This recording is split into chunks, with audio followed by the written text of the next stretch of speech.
Hallo allerseits und willkommen zur Bausatzvorstellung von ICMs Schweizer Gardisten im Maßstab 1:16 bzw.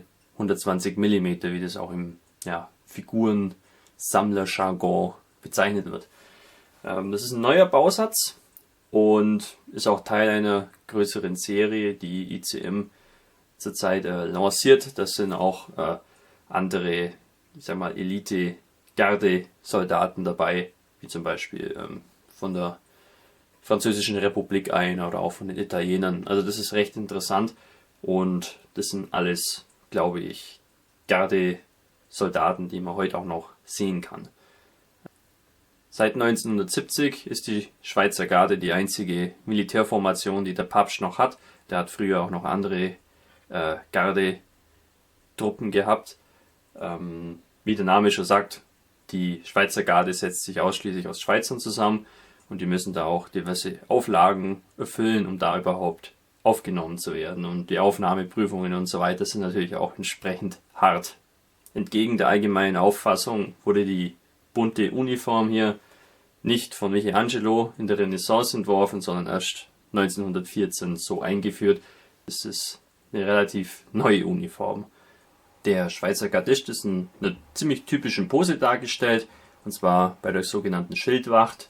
Also das heißt, wenn die einfach vor diversen Toren und so weiter Wache schieben. So, genug von der Hintergrundgeschichte, jetzt schauen wir uns mal den Bausatz näher an. Früher waren ja die Verpackungen von ICM sehr lausig, also dünn. Da wurden die Teile immer zerquetscht, aber die haben sich jetzt eines Besseren besonnen und bieten hier einen sehr stabilen Karton.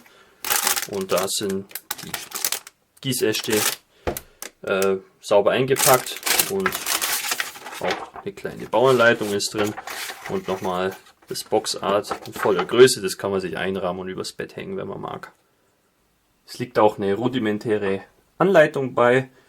Das ist eigentlich gar nicht schlecht. Hier sehen wir alle enthaltenen Gießäste nochmal mit den Teilenummerierungen, falls man irgendwas nicht findet. Dann haben wir hier eine Farbtabelle, die bezieht sich auf Revell und Tamiya und dann wird nochmal auf Englisch benannt, was das eigentlich für eine Farbe sein soll, falls man weder noch verwendet, sondern irgendwie Vallejo-Farben hat zum Beispiel, dass man mal einen groben Anhaltspunkt hat. Und dann auf der Rückseite findet man dann nochmal eine Bemalungsanleitung und das dient auch ein bisschen als Bauanleitung, weil hier dann auch die Teile nochmal benannt sind, wie die dann am Gießast heißen sollen, schätze ich. Und man sieht ja auch, man hat Optionen. Man kann dem hier dieses Barett aufsetzen oder auch diesen Morion-Helm mit dem Federn oben drauf. Ist auch eine schöne Option. Gut finde ich auch, dass so Details ein bisschen hervorgehoben sind. Zum Beispiel, wie sieht der Gürtel aus und wie bemalt man den am besten. Oder auch hier praktisch der Gürtel und der Trageriemen für den Degen.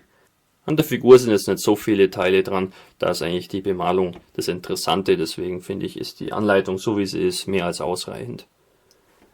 Am ersten Gießast findet man dann schon die größten Teile eigentlich der Figur, und zwar eigentlich den Torso und die Beine bzw. Oberarme. Seht, es sind so Hälften mit Löchern und Stiften, dass sich das gut positionieren lässt. Details sind eigentlich ganz gut. Zu viel Faltenwurf ist jetzt auch an den Uniformen nicht dran. Es ist ja eine Gardetruppe, die soll ja was gleich sehen. Sieht aber sehr natürlich aus. Sicherlich ziemlich schwierig dann hier an diesen Ärmeln später dann das zu bemalen, weil das ist ja noch farbig stark abgesetzt voneinander. Selbes gilt dann auch für diesen Bereich, aber ihr seht, das ist hier schon so ein bisschen abgesetzt.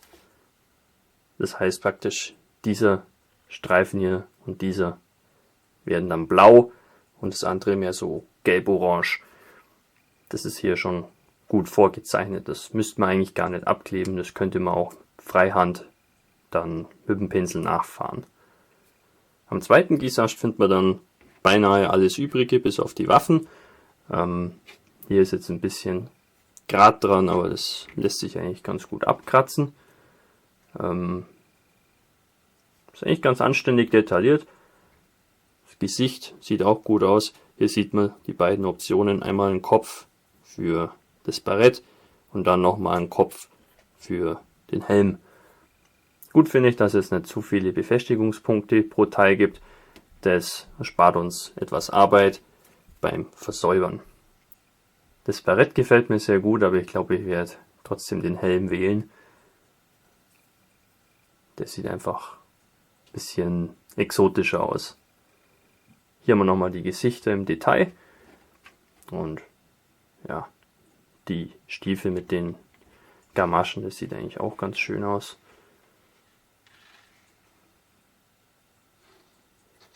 Dass jetzt hier die Finger von den Händen separiert sind, das ist vielleicht nicht ganz günstig. Da muss man dann ein bisschen verspachteln eventuell und da könnten ein paar Details verloren gehen, da muss man ein bisschen aufpassen. Im Hinblick auf die Bemalung ist es auch ziemlich praktisch, dass hier diese Teile separat sind. Das seht ihr hier, das sind praktisch hier das, was hier dann gelb wird. Und das ist hier separat, das heißt, man kann sozusagen das gut bemalen, wenn man das separat lässt. Das sollte man beachten. Hier findet man dann die Hellebarde, den Degen und den Helm. Der Helm ist besonders schön, finde ich. Der ist vor allem auch intelligent aufgeteilt in 3 Teile, damit dann die Detaillierung auch stimmt. Die Hellebarde ist ein bisschen verbogen, aber das ist nichts, was man nicht richten könnte. Ist auch ein bisschen so verzogen, aber das ist kein Problem. Degen auch sehr schön. Hier ist überhaupt kein Grat oder irgendwelche Fischhäute zu sehen. Hier nochmal die Teile für den Helm aus der Nähe. Ich finde gerade hier oben an diesem Kamm gibt es sehr schöne Details zu sehen. Im Bausatz enthalten ist auch ein kleiner Sockel, das finde ich ist eine schöne Zugabe. Hier aus schwarzem Plastik. Ist eigentlich genauso hart wie das andere, ist nur, ja, hat nur eine andere Farbe. Das dürfte dem Ganzen noch ein recht edles Aussehen geben. Das hier ist der Boden und dann kann man sich hier noch verschiedene Belege aussuchen mit verschiedenen Pflastersteinen. Mir persönlich gefällt das hier am besten. Ich glaube, wenn ich die Figur mal mache, werde ich das hier nehmen. Alles in allem ist es ein sehr, sehr solider Bausatz, der aus relativ wenigen Teilen besteht und die Teile sind auch so aufgeteilt, dass die Bemalung etwas einfacher vonstatten gehen dürfte. Ist also sehr, sehr durchdacht das Ganze. Da denke ich mal, steht dem Bastelspaß und Bemalungsspaß überhaupt nichts im Wege. Der Bausatz kostet so circa 20 Euro, das finde ich, ja, gemessen an der Qualität durchaus gerechtfertigt. Die Uniform ist ziemlich farbenfroh und sieht auf den ersten Blick auch recht kompliziert aus. Ich denke aber, dass die Figur durchaus auch was für Beginner ist, weil da hat es nicht so einen starken Faltenwurf. Das heißt also mit den Schattierungen und so muss man sich da nicht so überarbeiten. Und ja, irgendwelche Alterungen und so weiter entfallen eigentlich auch, weil ja, so ein Gardesoldat, der muss halt einfach immer tipptopp aussehen. So, das war's auch schon wieder für die Bausatzvorstellung. Ich hoffe, euch hat's gefallen und wir sehen uns wieder im nächsten Video. Euer Hamilcar Barkas.